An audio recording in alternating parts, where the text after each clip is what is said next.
Bonjour tout le monde. Samedi a lieu à Cambrai un rassemblement pour s'opposer à la construction d'un canal. Un canal qui joindrait la France et ses cheminements au port de Rotterdam pour finir, car c'est l'objectif final. Le travail concernant ce canal est gigantesque. Il consiste en un saccage extrêmement avancé de la nature dans des proportions dont je vous fais grâce des chiffres, mais qui représentent des quantités de terre accumulées, d'espèces détruites et de perturbations de toutes sortes pour, à la fin, avoir un cheminement fluvial qui ne porterait pas davantage que 3 ou 4% de ceux qui se transportent pour aller ou pour revenir du port de Rotterdam. La cause écologique, dorénavant, devrait avoir plus d'importance dans l'esprit public et de ceux qui décident. Les coûts devraient faire réfléchir pour un pays dont on se plaint sans cesse qu'il soit ruiné. Enfin, on parle de débordement des prix prévus avant même qu'on ait sérieusement commencé. Et on parle au total d'un coût de 10 milliards. C'est une somme considérable. Et pourquoi faire, je vous prie? Aménager le territoire, oui, je l'ai bien compris, mais dans quel sens?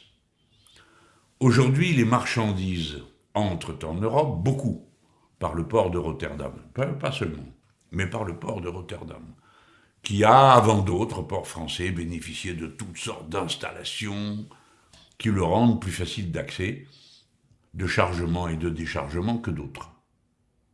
Bien, ça c'est la situation présente. Et à partir de là, on voit des marchandises qui font le grand tour, qui sont passées par le canal de Suez, qui ont traversé toute la Méditerranée, qui ont passé le détroit de Gibraltar, qui remontent toute la côte, puis la Manche et finissent par arriver à Rotterdam, où les marchandises sont déchargées et mises dans des camions ou sur quelques fleuves pour rejoindre leur destination finale. Ainsi, un bateau qui aurait pu très bien s'arrêter et décharger à Marseille et remonter par les voies ferrées, fluviales, canal, route, même s'il le faut, quoique je sois contre, eh bien non, fera tout ce grand tour et redescendra depuis Rotterdam jusqu'à Marseille pour être vendu aux populations qui s'y trouvent. Non, non, non, 1000 fois non, on ne peut pas être d'accord avec ça. Nous autres Français, nous avons, par rapport à l'ensemble de cette circulation des marchandises, des atouts écologiques que nous devons mettre en avant dans cette époque. Premier atout, faire de Marseille et de Fos, plus exactement, le point d'arrivée et de débarquement du maximum des marchandises qui ensuite pourraient remonter, comme je viens de le dire, par le sillon rhodanien et ensuite irriguer les autres pays au nord et à l'est de l'Europe. Tout aussi simplement qu'ils ne le font depuis Rotterdam.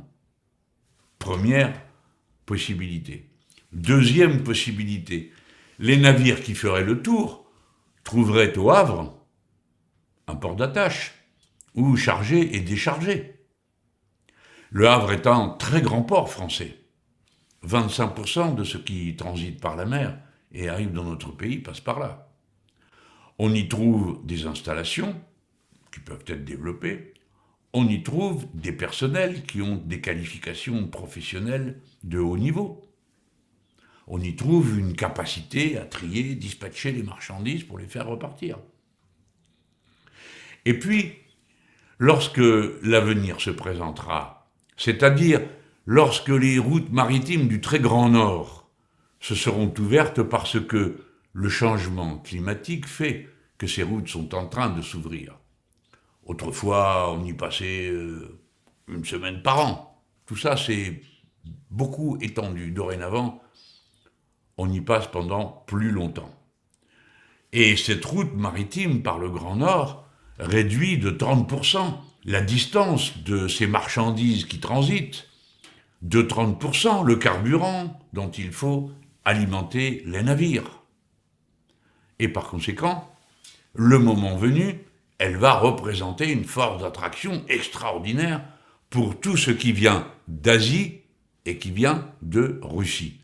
Quand je dis d'Asie, tout le monde comprend que c'est l'essentiel des marchandises qui s'importent en Europe, puisque pour le reste, cela est beaucoup moins important en nombre, en volume et en masse d'argent dépensé.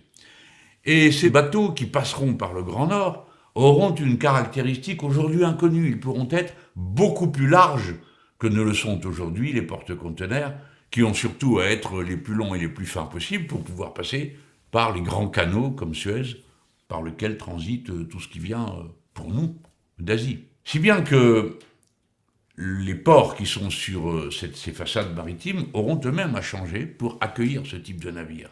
Alors à quoi bon aller renforcer le port de Rotterdam? Pourquoi les Français ne seraient-ils pas d'abord soucieux de développer Fos, Marseille, et de développer Le Havre? Pourquoi est-ce que ça n'est pas une solution plus simple, plus pratique à proposer? Alors oui, ça représente là aussi des nouveaux équipements, des travaux. Eh bien, nous avons la population pour le faire et il y a les capitaux. Il y a aussi de grands entrepreneurs du transport maritime en France. N'avons-nous pas la compagnie CGM qui est le 3e transporteur du monde, qui a des chantiers dans des endroits en Asie pour produire les navires dont il a besoin et qui, paraît-il, voudrait en faire construire aux États-Unis d'Amérique si ce pays est encore en état d'en construire. Donc, nous aurons pour nous l'avantage d'une situation géographique exceptionnelle. Nous aurons pour nous l'avantage d'avoir prévu de longue main et à l'avance ce que nous voulons faire. Mais il y faudra certains travaux plus particuliers. Écoutez ceci. Nous avons besoin de joindre Le Havre à la Seine dans des conditions qui permettent le transit des grands navires ou le rechargement de navires qui passeraient et transiteraient par la Seine et les canaux qui s'y rattachent. Alors ce serait une magnifique voie fluviale qui serait ouverte en alternative au mouvement perpétuel des camions de tous côtés. Pour cela, il s'agit d'organiser une écluse, une chatière, une porte d'entrée, à la sortie du port du Havre, à l'entrée de la Seine.